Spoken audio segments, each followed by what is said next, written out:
Alrighty, hello world.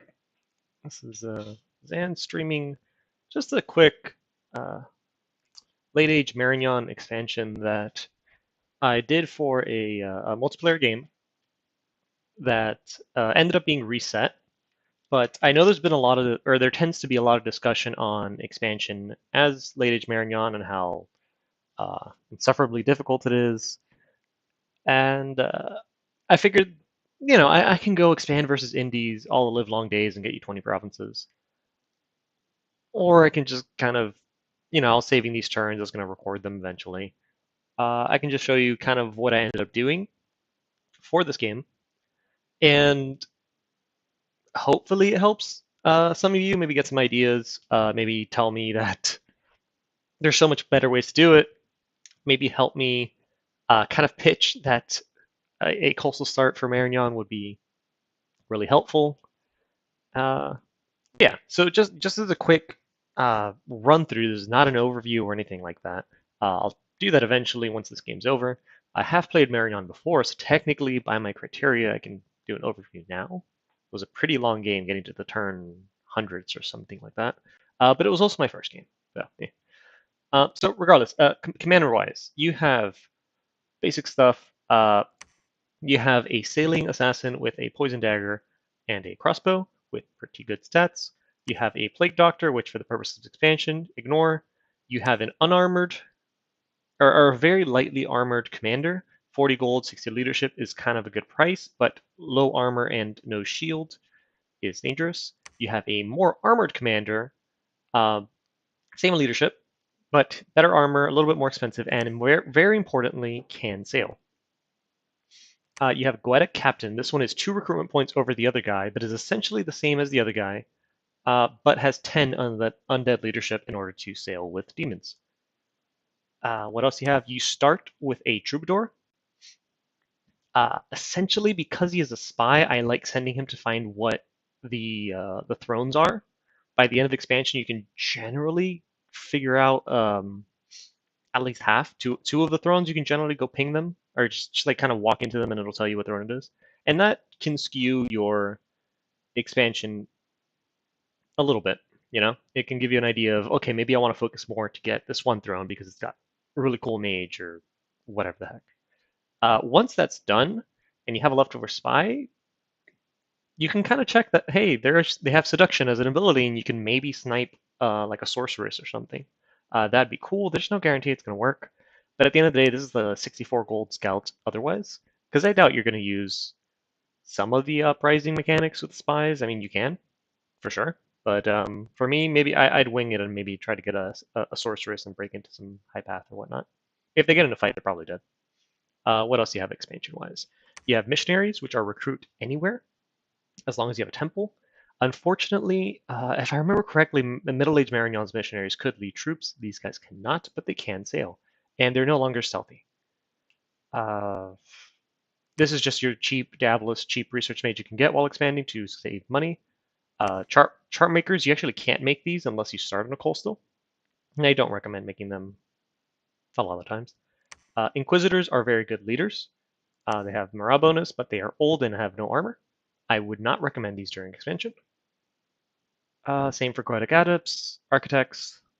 Admirals technically are good commanders that you can recruit at the gate. They're just really gold expensive, but they are going to be armored. They're going to be 1 recruitment point out of your capital, remembering that your capital is 3 recruitment points due to it being a citadel.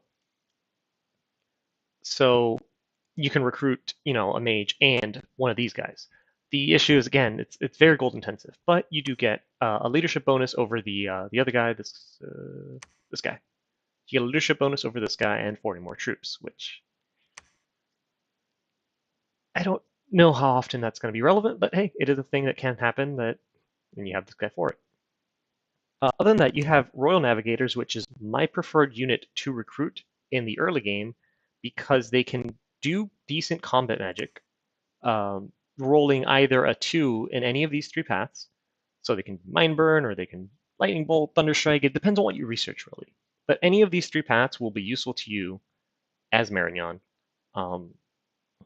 over the other cap only option, which is this guy, which you can't even use blood early on unless you blood hunt your cap, pretty much, or these guys. So I prefer Royal Navigators, which they're not going to lead your armies.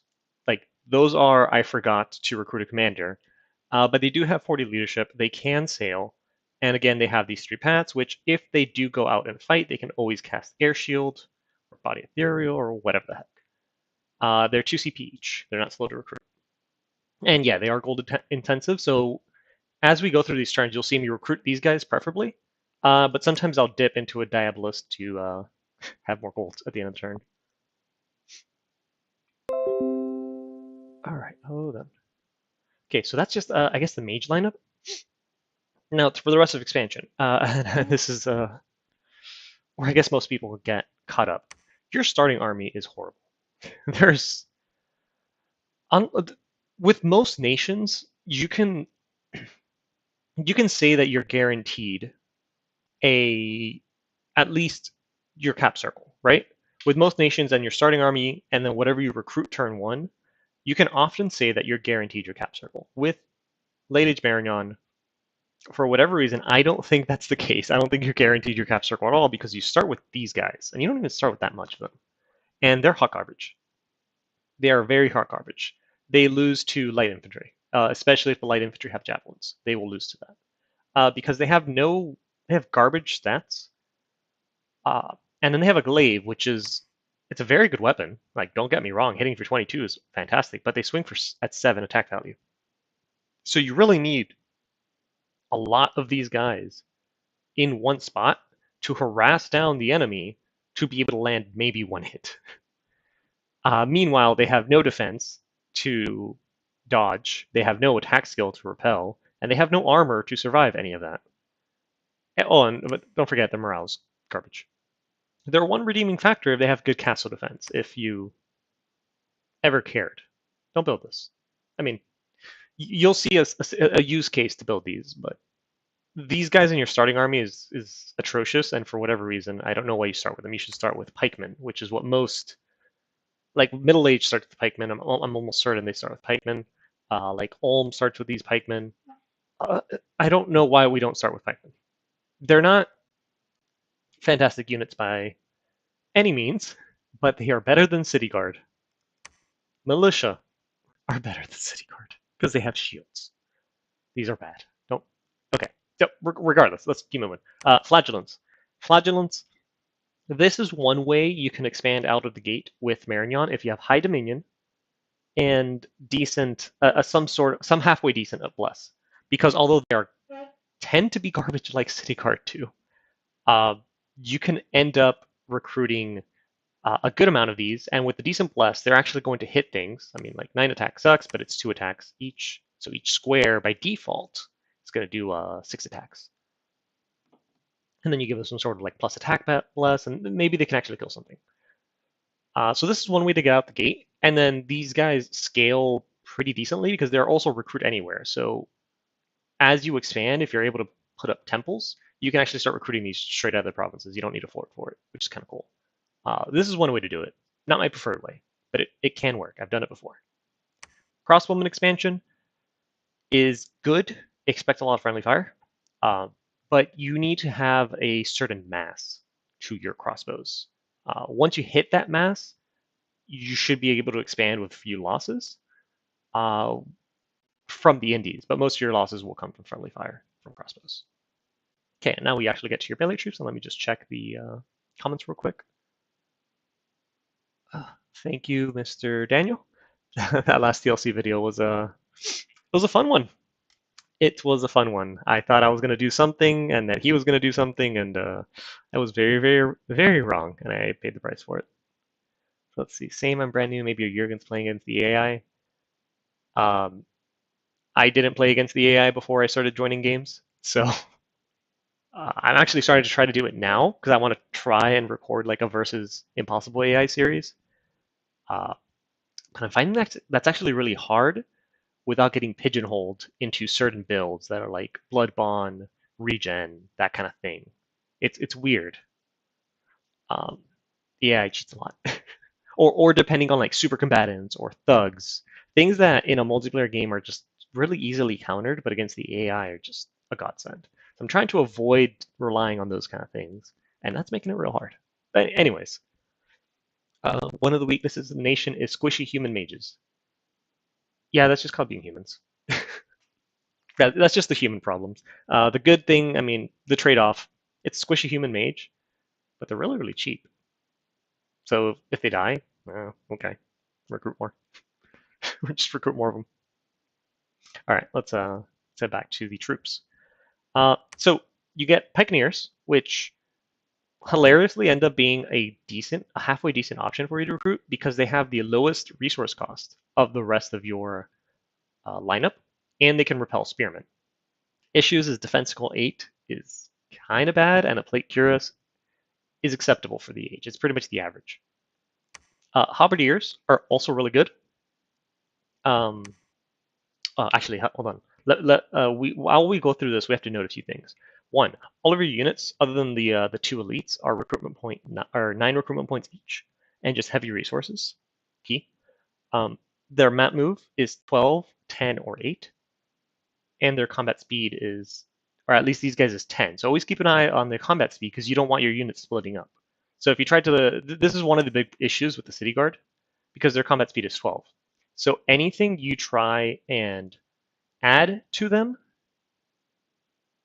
will not like if you said, "Oh, I want to add some heavily armored swordsmen with them,"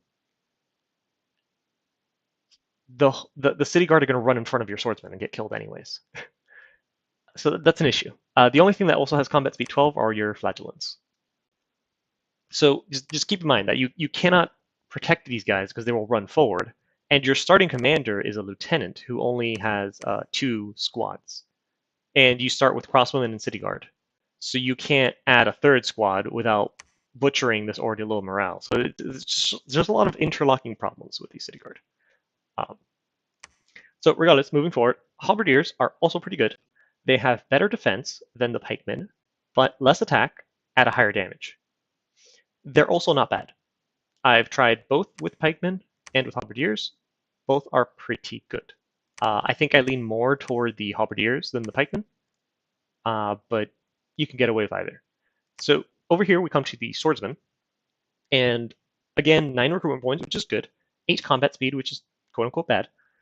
Uh, Generic ass stats. 28 resources, so this is more resource heavy than your halberdier or your pikeman. However, the greatsword is a damn good weapon because it gives you these great stats. So it actually helps their stats a lot. They hit as hard as the halberdiers, but with 2 more attack skill. And very, very importantly, they have plate hauberks. I have found during my testing, uh, plate hauberks are a lot. I mean, this is common sense, right? But plate hauberks are significantly more durable to crossbows than the cuirass. And when I say crossbows, I don't mean like you fighting indie crossbows. I mean your own crossbowmen shooting them in the back of the head. I tend to take far fewer losses with the swordsman, even though it's only a 4 armor difference, which I think after all the armor penetration is involved is 1 or 2. Uh, I found that they just do much better when facing friendly fire. And that's relevant because over here, and this is the first Marignon game I did, I had a very killy bless for these guys, for the Hands of Justice. I gave them a lot of attack skill, a lot of strength, blood surge, I think it was. And yeah, they wrecked whatever was in front of them because they repelled lances and cut through everything like it was butter. I mean, they swing for 23. If you give them enough strength, they'll swing in the 30s. And they're fairly cheap. I mean, the recruitment point's high, but they're the elite unit. Combat speed 10, so they can move alongside your regular halberdiers. You want your units to remain in formation. The issue is, again, the plate cuirass. So the crossbowmen will shoot them in the back of the head. And I think during my expansion, in that game where I went with the Bless, they ended up mostly dying to my own crossbows. Oops. We get to the Palace Guard. And Palace Guard are pretty good. They're one of 2 ways to do this. I mean, 2 ways. There's a bunch of ways to do this, but they're one of the better ways. Essentially, they are the generic halberdier from earlier, but with better stats and a plate hauberk. The problem that these guys have is they are now 31 recruitment points instead of 9. That's a significant difference for, I mean, it's a lot more stats. it's a lot more stats, and these guys will cut through a lot of things, and they're going to repel very well. But you cannot put them with regular halberdiers because, again, combat speed 8. And then the last guy is your Royal Guard. This is just the spare no expense. My armor is literally made of gold. So he is twice as gold intensive as a swordsman, and costs even more research, so 33 versus 28, and 31 recruitment points. And 8 map move. This is the slowest dude. Yeah, even these guys are map move 10. This guy's only going to go 1 province a turn. However, he does have really good stats for some generic old human, and he's wielding a greatsword that hits for 24 slashing just on its own. that's a lot. He's got 14 hit points as opposed to 10, so you can say it as he has 40% more hit points than a swordsman, and actually 40% more hit points than most humans. Really, most humans are running around with 10. Maybe in this age, you start getting like these beefy plate armors that bump them up to 13. But these guys are at 14, and the reason is they have full plate mail, so it's 21 body protection. Now their helmet, ironically, or rarely this happens, but the helmet is actually a weak point on them. But you just kind of deal with it. For the most part, it's 21 body protection, and that is enough to ignore almost everything on the field, other than like the lance charge and crossbows. Because what's a little 13 damage militia spear going to do against plate mail? Nothing. Uh, and also, they're with their 13 attack, they're going to repel anyone that has a sword or a hoof. Only spearmen are going to get through, which I don't know. It's kind of neat. So to me, the way I'm going to show you through this video is mainly me throwing Royal Guard at things. And I know there was one of my viewers asked me like, "Oh, what do you do if you run into a province with a lot of crossbows?" Well, same thing you do with any province. You just send the Royal Guard at it, and they're just going to run down the field and get shot at, and hopefully they're going to make it. But once they make it into the crossbows, those are some dead crossbows. All right. So finally, we can actually get to the gameplay. If you are in this game, you'll recognize it as the Here for a Spanking on Lucid server. However, again, this is the version that was restarted. And if you guys see my scales or whatever, like, I don't care, whatever. So this is actually, oh geez, it's turn 1. So turn 1, so slow. They're walking tanks, sir. Walking tanks. Regardless, so turn 1, my preferred thing, and this is no matter what unit version or what way I decide to do it with units. Turn 1, I always do triple assassins. And turn 2, as spoilers, I also do triple assassins. I get about 6. I get about 6 assassins running out at the same time. And the way I did in this video, just for it's the most consistent turn 1 expansion or turn 2 expansion that I've had is recruiting more city guard. I know I just bashed them for like 10 minutes. Is recruiting more city guard and recruiting however many flagellants I can. Priority goes to the flagellants to get their high morale and stick them in the squad with the city guard. This has been the most consistent turn 2 expansion. So this guarantees me almost a second province. It does not guarantee me a third. The army, we're going to go ahead and move on to the next turn.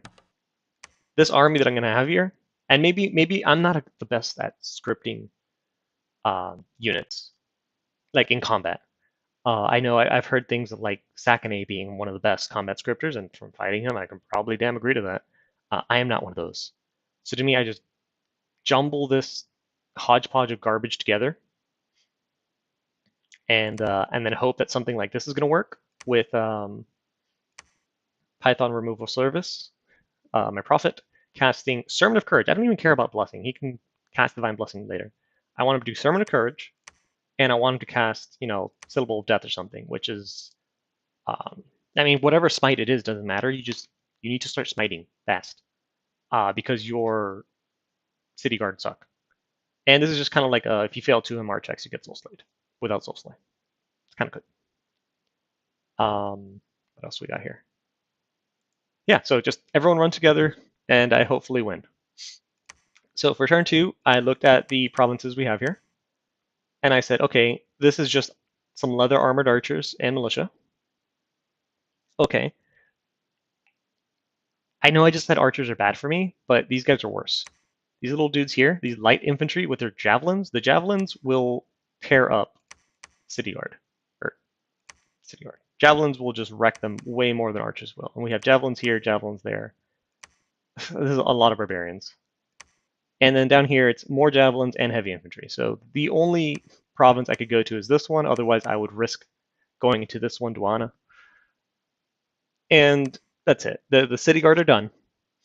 We never again will recruit them for the rest of the game because even if we want castle defense, I'll just recruit halberdiers, which can actually pretend to be a real unit. All right, let's and then yeah, I'm just starting to recruit royal guard. About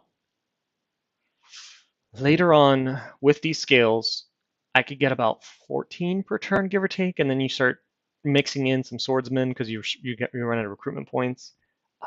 About 10 to 15 of these guys can take almost any indie province. Pretty good. Let me go back to comments. Maybe would have moved you guys all the way back so your crossbows can get another shot off and your front chaff on hold and attack in the back. Probably. Probably. I just really want to get into melee range quickly because I probably don't have as many ranged as the indie province does. It's definitely something we can try next time. Instead of recruiting, these are the ones I recruited. Instead of recruiting all this, just recruit all of that in crossbows. And, well, maybe the 4 flagellants. Yeah, it could work. Oh gosh, it's Lucid. Hey, Lucid. Here, we get to watch what happens when we send City Guard at things. I remember this was the big suggestion you guys came up with in new castings. So again, my terrible scripting is just the mob runs forward with Sermon of Courage. And luckily there is nothing here. This is the best indie province I could have hoped for. And I bet you I still take losses. That's never good. This is the weakness of having one blob. What is it? Do as I say, not as I do. Try to always have 2 blobs to catch the second guys running through the back there.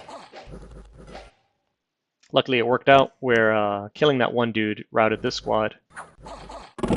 And then these horrible city guard come to the back now and engage the archers.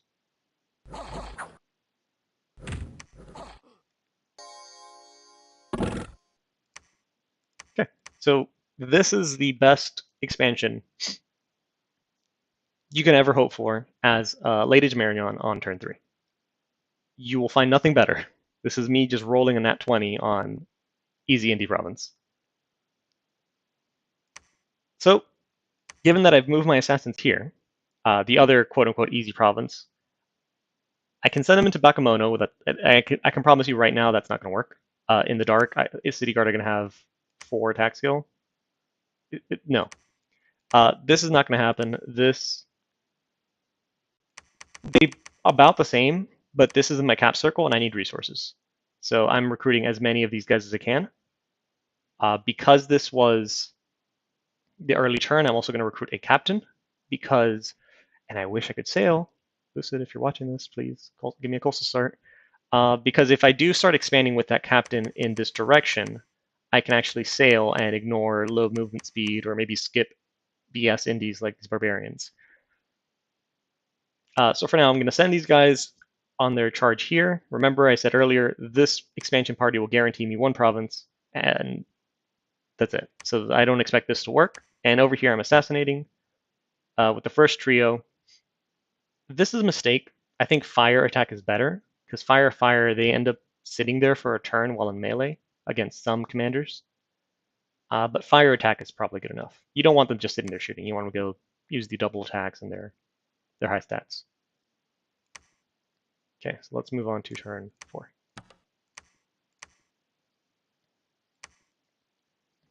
Okay, so Assassination 1 comes in the dark, so they both get reduced stats, but I think it's worse for these guys because they have low stats to begin with. Shot 1 fails. And yikes. And he rolls fantastic. Assassin's dead. Assassin expansion is fun, gentlemen.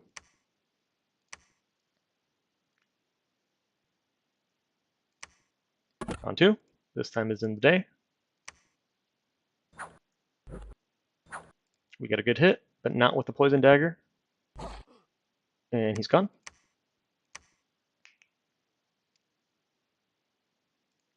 And Commander 3, miss. Fight. And that one poison hit, he's dead. Good.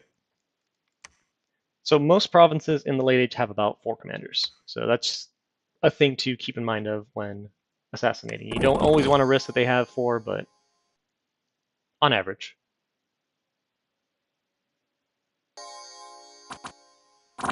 I'm cheating with failed turns. Or this is here for a spanking, Lucid. Since it got restarted, I figured I can show how I expanded during this one, which I think was a decent multiplayer expansion.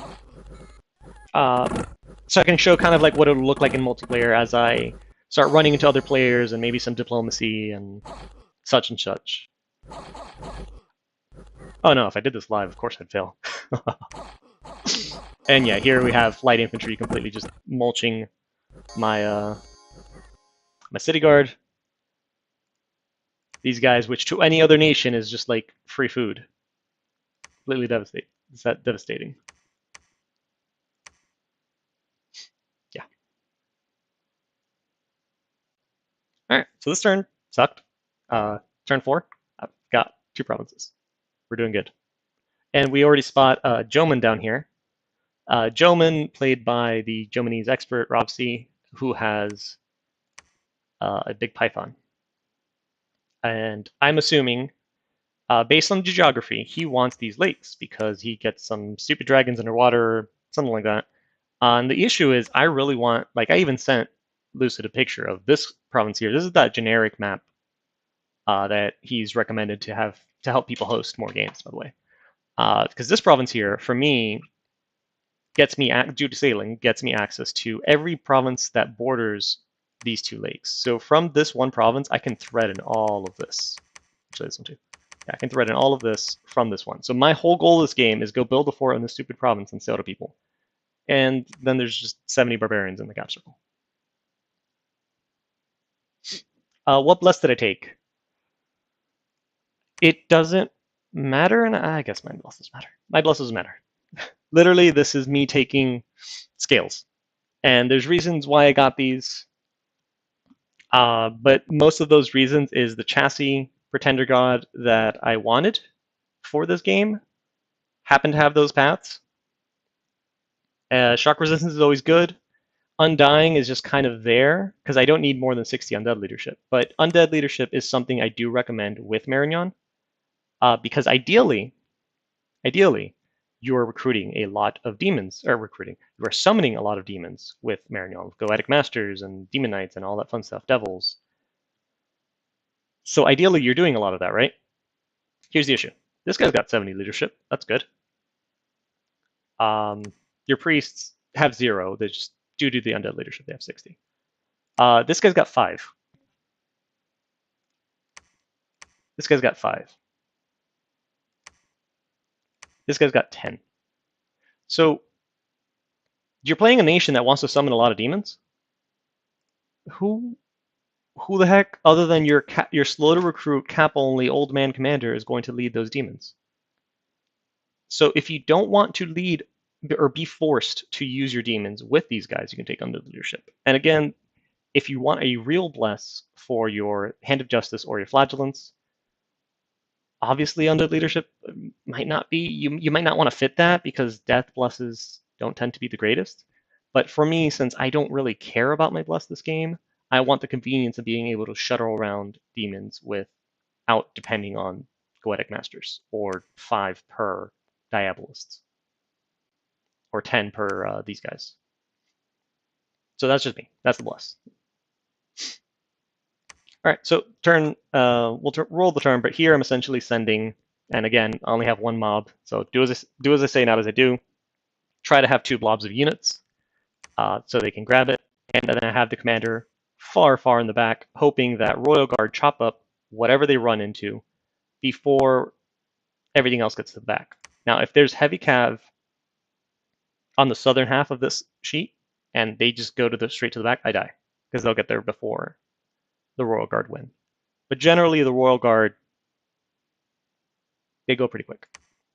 This turn now, I've got the rest of the assassins coming in. I've already killed 2 commanders. There's probably 2 more, so I'm expecting, okay, maybe I lose 2 more assassins and I win 2 more times, and then the last guy is just going to be set to attack. This turn, yes, and I'm recruiting a commander in a neighboring province so that I don't have to spend my commander points in my capital, a Bane. We'll get there. So I don't have to use my capital commander points getting troop leaders. Banes, Mountain Kings, and all that stuff, those are definitely another way to do it. The issue is you don't get national death until you have the Fallen Angels. I don't think these guys get death. Yeah, these guys get nature. So you have no other access to death on your nation other than the Angels or your Pretender God. So if you want Banes or Mountain Kings, you also need death on your Pretender God. So at that point, I don't know. To me, at least, at that point, just save your death gems and put leadership on your old men, because you want these guys leading your armies anyways if you're not sailing. Sailing is where it gets tricky. All right, so again, we're just gonna send the Royal Guard in.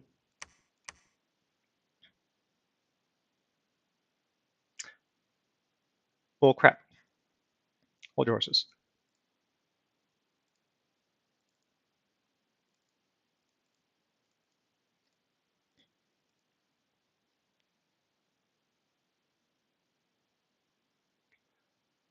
I didn't vet. I didn't vet my save files, so I think I'm missing a turn there, guys. It can take a minute to go find it. Let me do that. Let me go find it from Clockwork. This is turn 5 of the old Here for a Spanking. Okay. If you have any questions, so on, go for it, and I'll check while I set this up.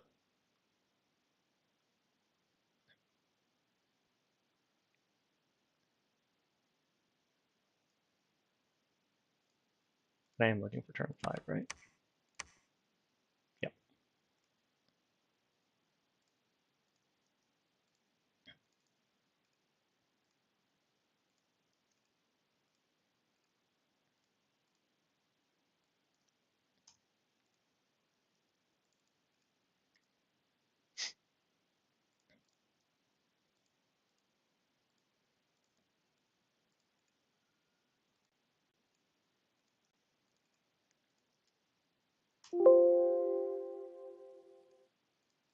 Almost. Sorry, guys. Okay, let's see if this works. Sweet. All right, so let's check the questions. Not even testing with your own start spot. No, go for it. Watch this if you want. This is from the previous game, the one that ended up getting restarted. And again, I could do this versus indies and then do whatever builds you guys want, but I figured this is I guess an example of me expanding in multiplayer with Late Age Marignon. So here we go. We fight the assassins go to town, and as expected, we killed 2 before. There's 2 more here, or actually, there's 1 more here. So this should not work. Unfortunate. And this one should work.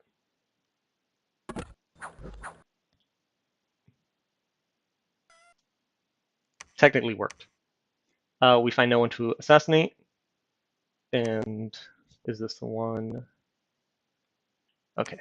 It was actually just the Royal Guard run up to the mass of spearmen, taking no damage. And they just chop their way through. Because again, well, taking some damage. But big beefy plate armor, 14 hit points instead of 10, decent attack skills when not limping. And the crossbowmen, again, did most of the work against them, I'm sure. But the whole goal is they're going to chop up the indie melee, force them to rout, and usually that's enough to HP rout the rest.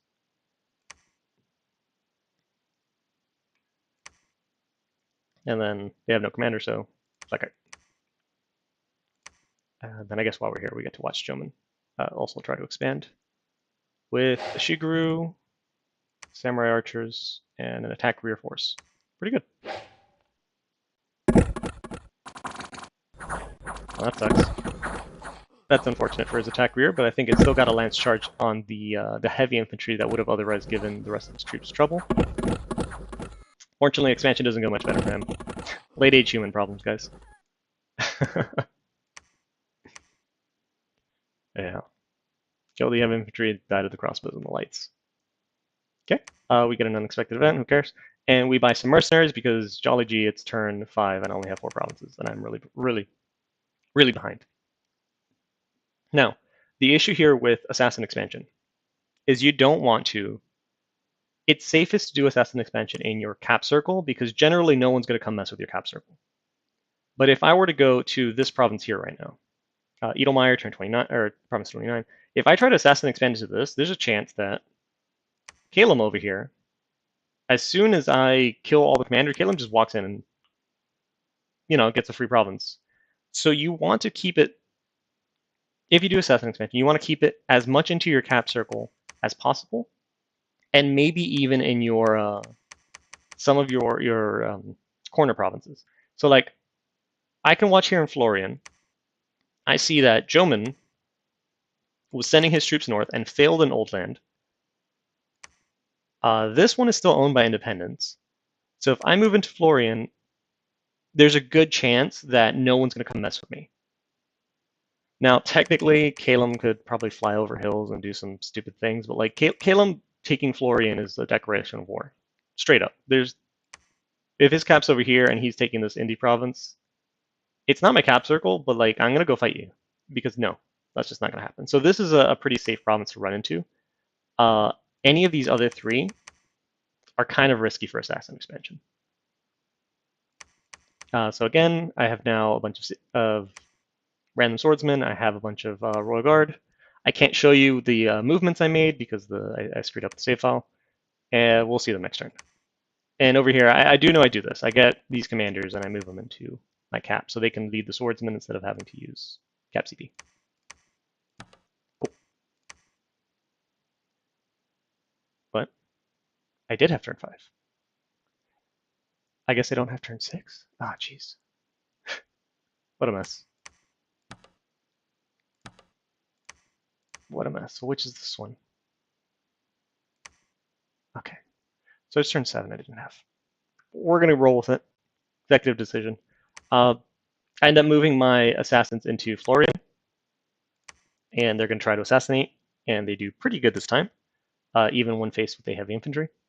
They tend to do very badly against mounted commanders. Mounted commanders kick their ass, generally.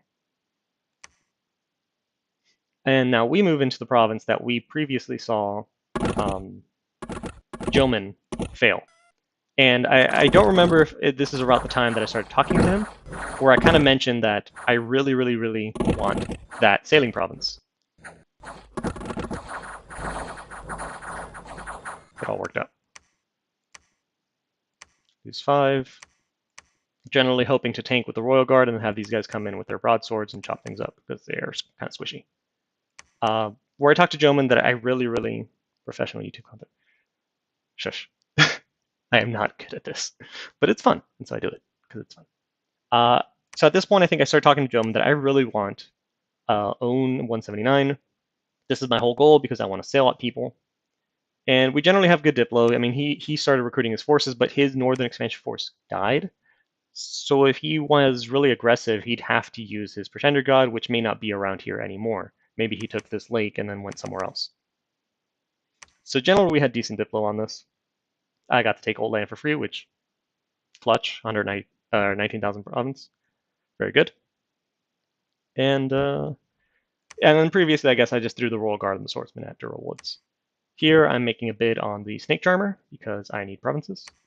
And I'm going to run at these Barbarian with more Swordsmen and a lot. 21 Royal Guard is a lot.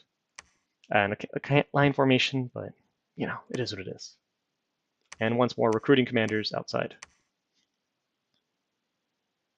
So what are you thinking for forces as you spam as scales, Mary? Royal Guard are more expensive than Zweihanders? Yes, you are absolutely right. Once you are done recruiting, or once you are done with expansion, you don't build Royal Guard.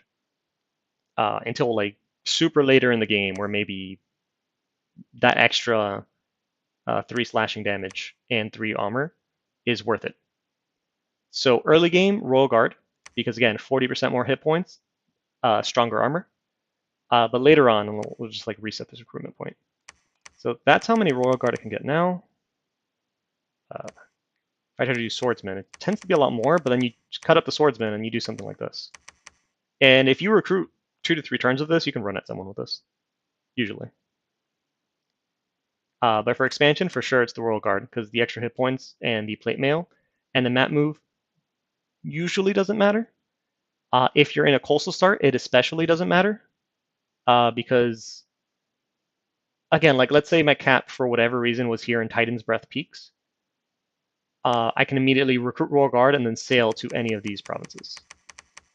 It just kind of extends your cap circle, technically, quote unquote.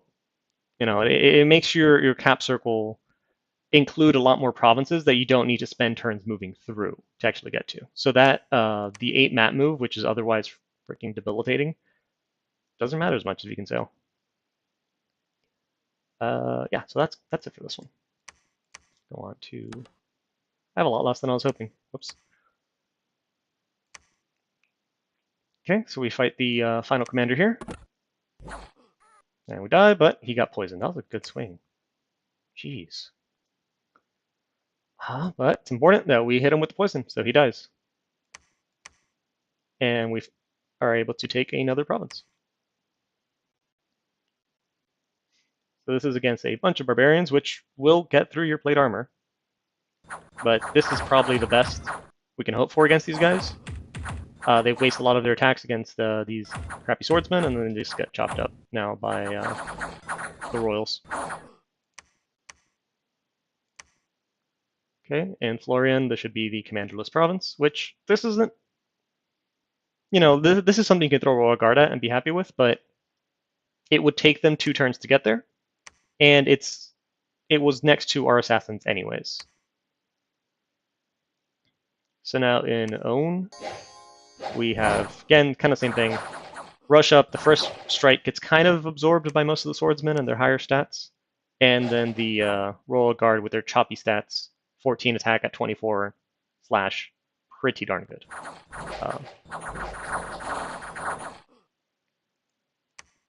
And they cut their wizard. And we lost our mercenaries, so what is this? Turn 8. 1, 2, 3, 4, 5, 6, 7, 8, 9. I mean, considering we had 2 provinces on turn 4, I think, we're starting to pick up steam. At this point, turn 8, you don't want to continue assassin expansion, because again, now, you know, Kayla might show up, Yeoman might show up. It's too risky. You're going to give someone a free province. So at this point, I'm going to turn these guys more into scouts and kind of see, okay, I'm noticing Caleb hasn't taken any of these, so like, where is he? And Caleb's a weird one. Because they can obviously, they have a lot more map move. Oh crap, I don't know where my selection is now. Whatever. They have a lot more map move, but you start scouting people, and now you can kind of check for bumps. So if I see, okay, I actually do need my arrows back. So if I see this weird mountain formation, and let's say, again, it's not Kinlan, let's say this is Man, and I see a huge army of Man here in Spires of Ascension, I can probably go and take Bandit Hills. I can probably get some forces over to Bandit Hills and take it without risking a bump. And same for Swinland. Like, let's say I had an army in Lama. By using these assassins now, I can kind of check what corner provinces I can get away with without bumping. Because you really, if you have scales like this, you don't want to bump early and lose a chunky force, because you really want get your cap circle, get a lot of recruitment, and then just kind of swarm somebody. Somebody that maybe has an awake researcher without the research yet, or maybe they have some sacreds, and yeah, their sacreds could probably kill a lot of your stuff, but if you have a lot of stuff, you can kind of like fight your way through it. Because like these guys swing slash at 13 for 24, that can kill a lot of things, like really good. And again, I'm recruiting double Royal Navigators because they have better early spells than Goetic Masters. They're not slow to recruit. I understand, yeah, they're not sacred. They can kind of lead troops in a pinch and pretty well because they can air shield and they can sail. And then later on, you really want Goetic Masters anyways, and they compete for recruitment. So for now, yeah, get all your Royal Navigators out of the way. Your research, I haven't gone over this. There's a bunch of ways you can do it. I'm going with the quote unquote safe way of going up Conjuration to maybe get air elementals, but it's not in the cards. Expansion wise, this army down here in Un is done for. It's only got 6 Royal Guards. That's not going to be able to do anything. So I'm going to send them up to maybe get reinforcements and go somewhere else. I'm moving into Lama because I'm now going to be able to scout this direction with these assassins. And then I can kind of do what I was saying, is I can see where the army on this side is and what I can get away with. At this point, and we missed this. We missed this in the turn that I didn't have. I had a bump with Patala, pronounced as... I don't know how to pronounce that. I'm sorry. This was in the turn that I didn't have. I had a bump with Patala. Elephants will run over your swordsman, 100%. Elephants will run over your swordsman. You will lose to elephants if you have these guys. That's a big issue.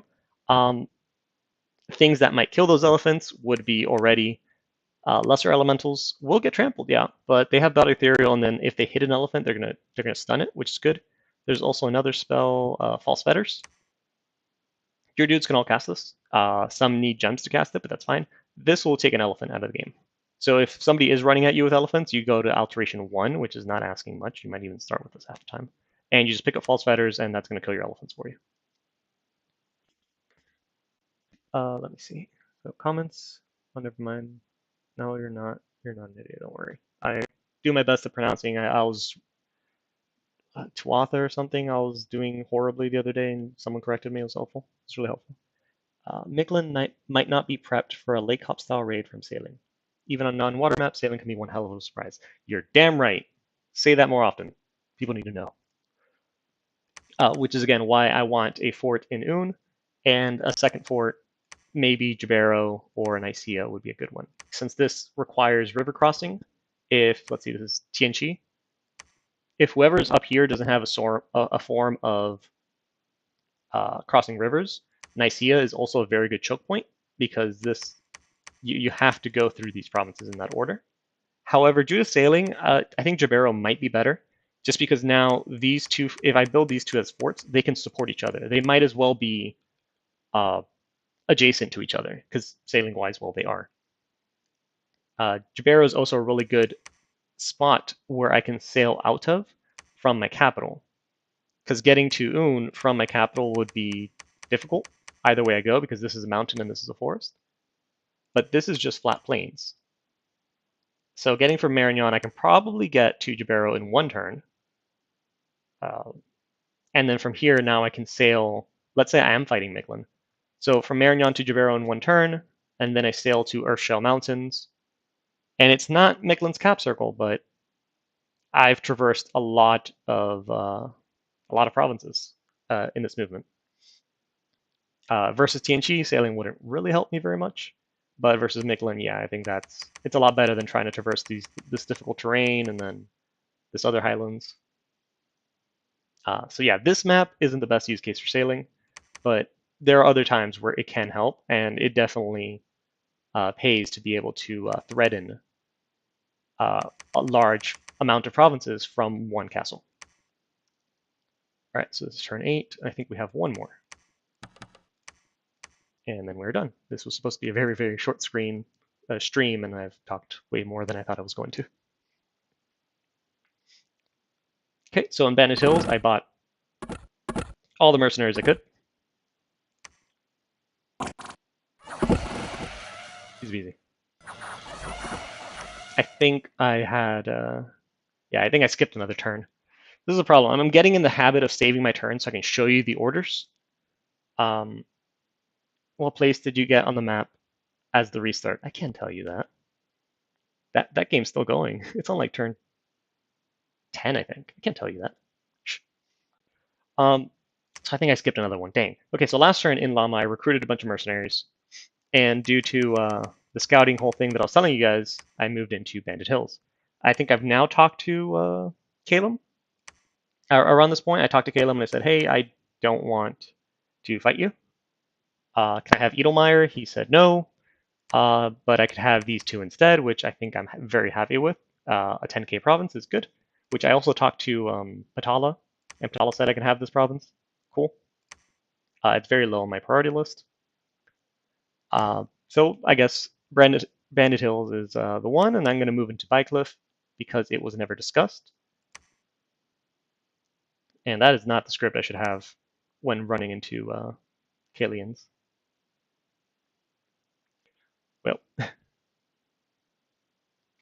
Well, down here, we're finally building our palisade. Again, this is turn 10, building our palisade.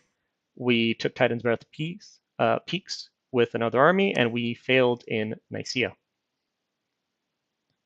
This is one of the times where I forgot to set my commander to spells, so he started running forward. Now we have the big cavalry charge, and the heavy cav get chopped up. Fortunately, my commander is inspired by this and runs forward, and then he gets killed. And that's the end of it. Otherwise, I think this would have been a pretty easy win. Royal Guard handedly beat heavy infantry. Unfortunately, because the commander died, we end up with just killing the heavy cav, which means this province is fair game to anyone. Luckily, and I haven't been pointing at this earlier, I was keeping an eye on this province, Trensibor, because it's THG's cap circle, and it's a province that I could have considered, like, this army here with Peter. I could totally do this. I could totally go pick up, because TNG just bumped in it. There was a lot more heavy cav there before. But this is a move I can make, because Sailing's shenanigans is go take this province, and that's declaring war on TNG now. Take this province, do a big PD dump, and hope he doesn't win. But instead, I'm going to move everyone into Duana. I have to move one of my cap circle mages, because he has sailing, and then I'll sail into Nicaea instead of having to walk through the snow. Down here, we see Pythium's got his thing, and around this point, we have a really big discussion, he and I, about attacking Mictlan, which is pretty good, because Mictlan had some hellish super bless, and generally you want to have attacked Mictlan already by turn 10, because by turn 12 or 13, they tend to have a palisade up, and their combat power doubles the moment they get another fort. Luckily, one of Mictlan's biggest weaknesses is their units have low armor. These Jaguar Warriors, Eagle Warriors, and the key to beating both of these units, or heck, if they build these guys, the key to beating all three of these units is range attacks. And range attacks. You get a lot of mileage out of your capital early on. And I'm building here these Hands of Justice. Although I don't have a bless for them, but because they are 20 gold for 4 patrol strength, and I might as well. I have 4 holy points. I can't really get too many of them, but it's better than recruiting light infantry. Do I not have militia anywhere? Militia.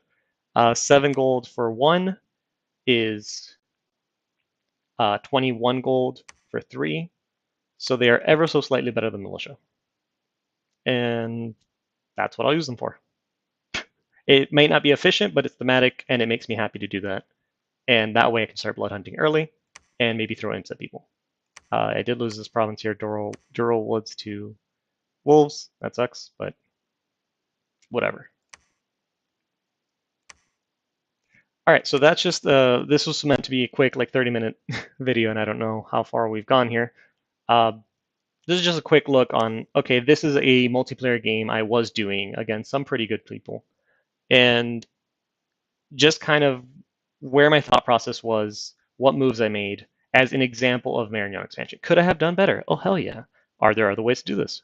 100%. But this is a way that I was comfortable expanding with. And I took it to a multiplayer game, and I mean, well, it's turn 10. I'm 1, 2, 3, 4, 5, 6, 7, 8, 9, 10. I'm at 11 provinces. I mean, that's fair. That's very fair for these kind of map nuke maps. I think this province, Ctesiphon, just because I didn't have anyone near it, I think Joman wanted it, and I said, yeah, sure, take it. I have Bandit Hills. I'm gonna move into Bykliff. I'm definitely not moving into Trenzibor in the real game already restarted, but I definitely wasn't moving into Trenzibor. I think, yeah, I was building another palisade in Jabero and Un, and this is 100% we're going all in on Miquelon. And TNG, I don't know what we're gonna. I never reached out to them this game, but I don't know how it was gonna be that I was gonna reach out to them, but I was going to get Earthshell Mountains one way or another. One way or another, I was going down there. So yeah, hope you guys liked the video. Again, I'll turn to any questions now real quick, and then if not, hope you guys have a nice night. Let's see.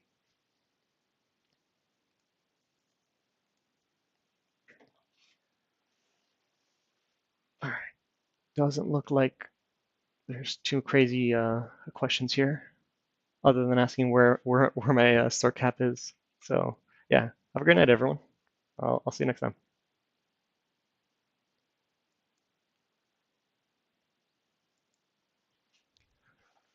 Whew.